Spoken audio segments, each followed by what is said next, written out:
On the agenda tonight, we're going back to the late 1970s. We're going to be taking a look at The Who, and they're going to be performing Baba Riley.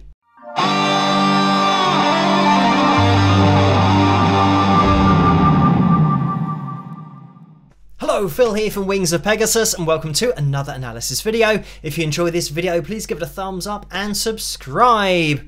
So, I mean, this is just a good old-fashioned analysis video without any talk of pitch correction or auto-tune or anything like that. This is going to be fully live, and on the video on YouTube it says that this was 1979, but yeah, that couldn't have been the case. By the way, I am going to be jumping into this, so if you want to watch it the whole way through without me interrupting it, there's a link, as always, in the description below. But let's see how the guys get on.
I am going to jump in here, but it is so difficult to jump into this performance because there is so much going on and probably loads of stuff that's just going to fly under your radar because you're just enjoying the performance.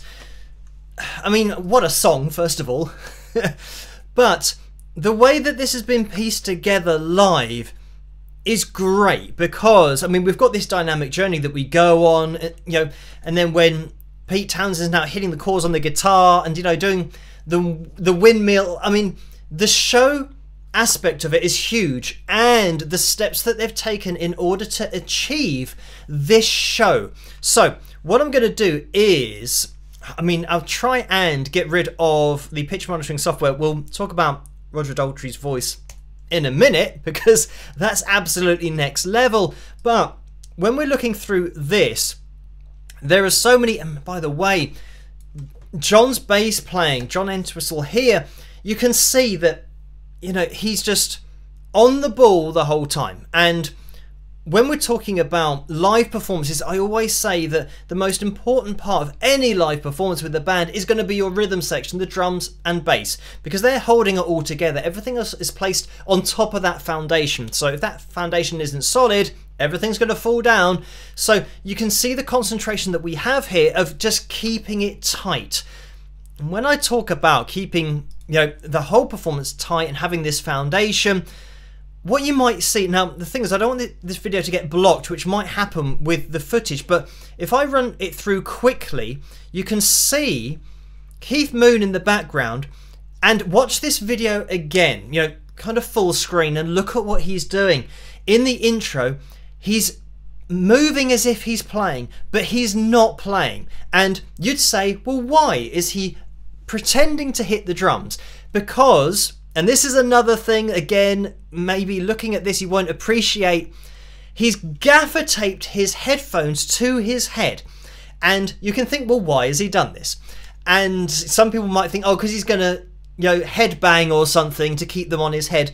But no, they are gaffer taped to his head because, and this is why he's not drumming, or at least he's kind of hitting a cymbal now and again to simulate the fills that he's doing, because he's hearing the intro. The intro that we've got is almost like a sequencer. Imagine it like that you're playing along to something and you've got to keep time to what's in your ears. What happens if your headphones fall off? You're going to lose where you are. So just to give a quick example of what I'm talking about, if you keep your eyes on Keith here.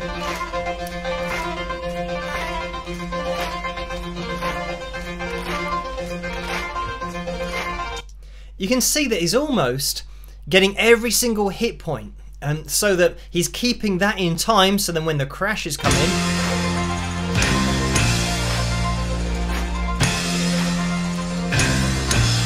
is exactly where he needs to be. At the front of house, it sounds great, and you know, it's really well mixed and it sounds great as it does in this performance, but it's not what the drummer's going to be hearing, so he has to make sure that he can hear the keys that are being played either live or, you know, triggered, or, you know, playing back a tape, that kind of thing. Like I said, this might be played live, but the most important thing is that he is drumming to that. So instantly with this live performance, yeah, there's so much going on already that, you know, when you play live, and especially when you listen to this intro and you think, well, why, first of all, late 70s, why would he be wearing headphones in the first place, let alone gaffer taping them to his head? But once you know that how this is what has to be done in order for this live performance to work. Again, I'm just talking about, you know, performance elements here that allow us to enjoy this performance, because, I mean, this kind of thing where Roger throws this microphone, I mean, just look at the showmanship as well.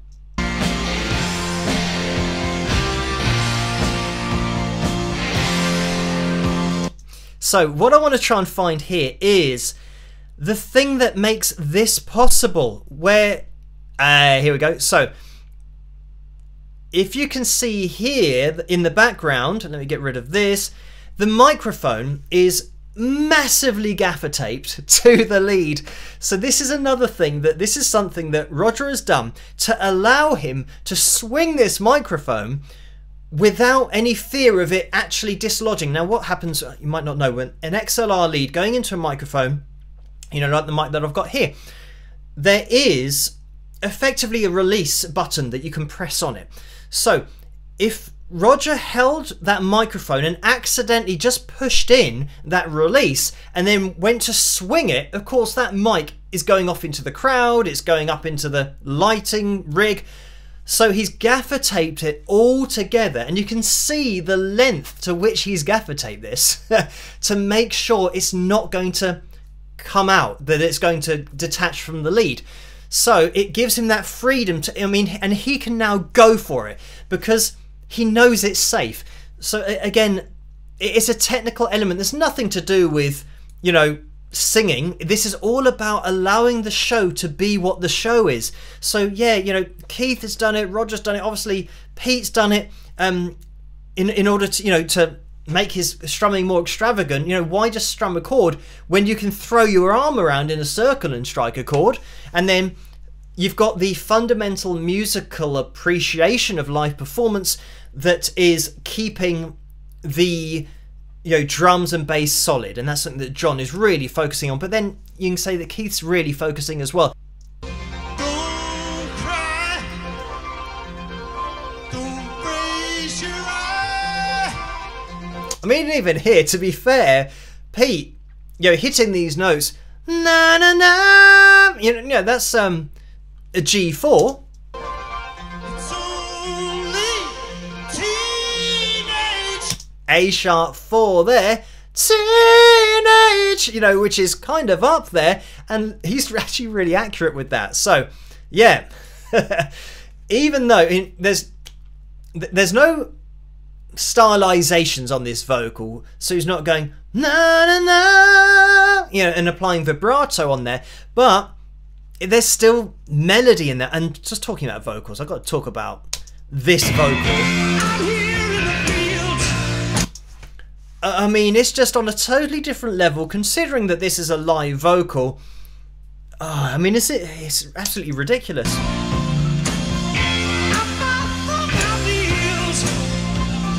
And he kind of gets up to this D sharp 5, and something about Roger Daltry's voice that I think it's been allowed to continue, but his technique has allowed him to sing this song in the same key since ever. You know, even live, even in more recent times, he's still singing it in the same key. But the reason that he can do that is because he's hitting notes up here, D sharp 5, and this is all top end male tenor range, but he's not, it sounds like he's belting in chest voice, but I think he's just got this technique where it's kind of a mixed voice type of sound where he's not really overly straining. He's just allowing his voice to change as he gets up there, because you can hear that it's a supported sound.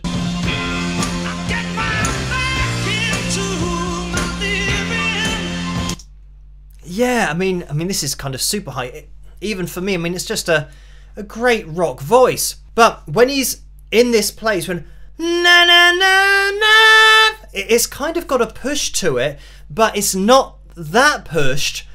Na na. Yeah, oh, I mean, it's so cool, but it sounds easy. It's not as strained as it sounds, and that's why he can just keep on doing this. And I say about some of the greatest rock singers of all time have done this, where they're actually managing and they're supporting their voice, but they're managing their vocal cords. They're not just going all out all the time, and more often than not, the vocalists that are going all out all the time, their voice degenerates, you know, they lose range because they are actually damaging their vocal cords of just pushing loads of air through those vocal cords, you know, night after night after night, and it is a strained sound. Whereas this is just that perfect balance of what sounds like it's pushed and strained, but is actually really controlled and supported.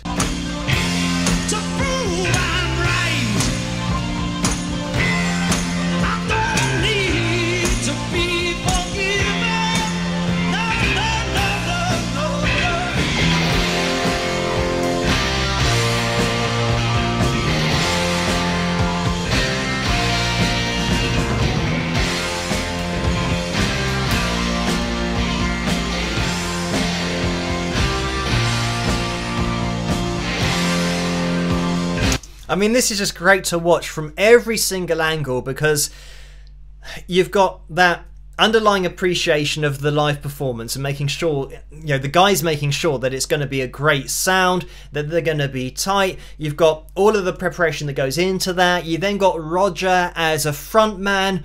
When there are instrumental sections, you don't notice them from a lead vocal perspective, because we do have a lot of breaks here where the vocal isn't happening, but because of the way that Roger performs, you're just engaged the whole time because of what he's doing, you know, throwing the mic around, but then just the way that he's using his body to entertain, and he's not doing crazy dance moves. So I've just busted out the guitar, and I'll just turn on the mic so you guys can hear it.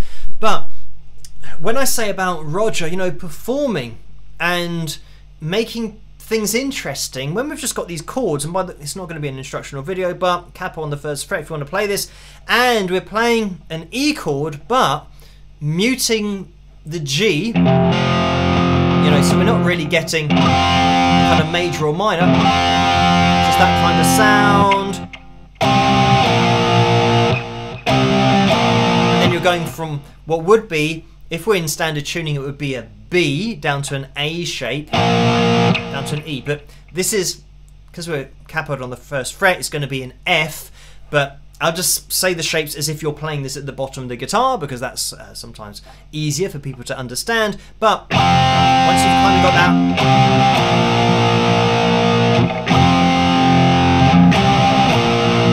You know, I mean, obviously, it's really simple, but just the way that it's, you know, performed on stage. I mean, this really is a performance in every sense of the word. When I say about, you know, this just being a live performance, like a proper rock band, take a look at where Roger's voice is falling. Sometimes you will see this, that, you know, he's super accurate. Of course, I mean, you can hear how accurate he is, but when you look at the vocal and any voice in this kind of detail, it shows you, you know, how ridiculous pitch correction and auto-tune is, snapping to lines when you've got one of the best rock vocalists of all time being between lines, just because that's where the expression is. And there, no, it sounded great, sounded fine, but he's actually between the A3 and the A sharp 3.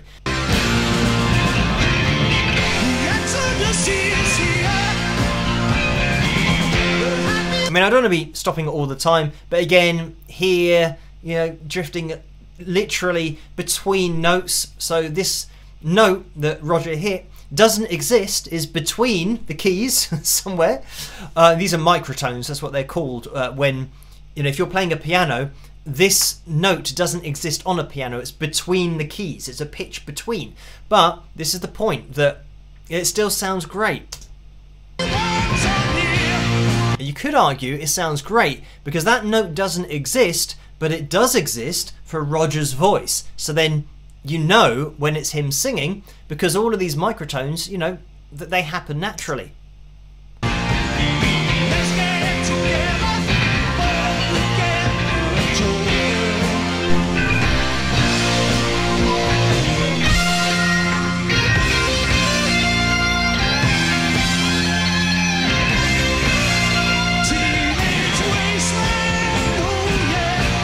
Okay, I'm just going to jump in here. I just turned off the mic for the guitar. It was kind of a... yeah, major... solo. Yeah, that...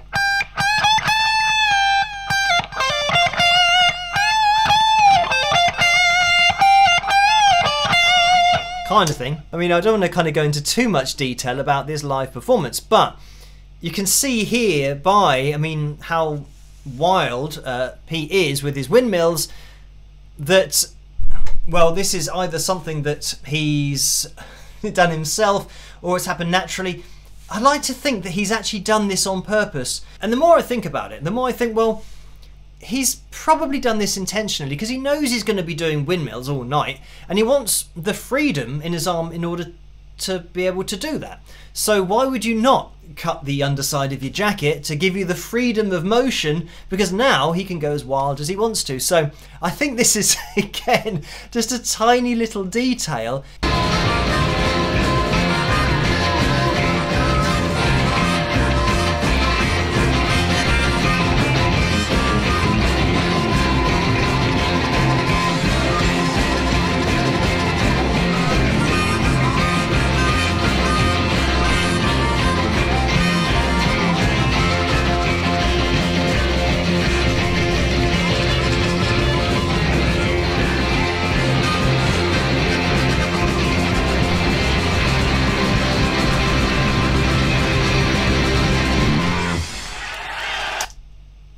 And there we have it. I mean, what a great live performance that was. On the original recording, they are actually, well, the whole track is a little bit sped up. So it was something that happened commonly, that they'd speed up the release to make it, you know, a little bit more energetic, and it meant that the tuning was a little bit sharp. So that's what you get on the original. Therefore, this intro runs a little bit faster than this live performance. But anyway, thank you guys for requesting this particular video for me to take a look at. As always, keep those suggestions and requests coming in the comment section below. As always, let me know what you guys think. And if you did enjoy this video, please give it a thumbs up and subscribe. And I'll catch you guys at the next one. Rock!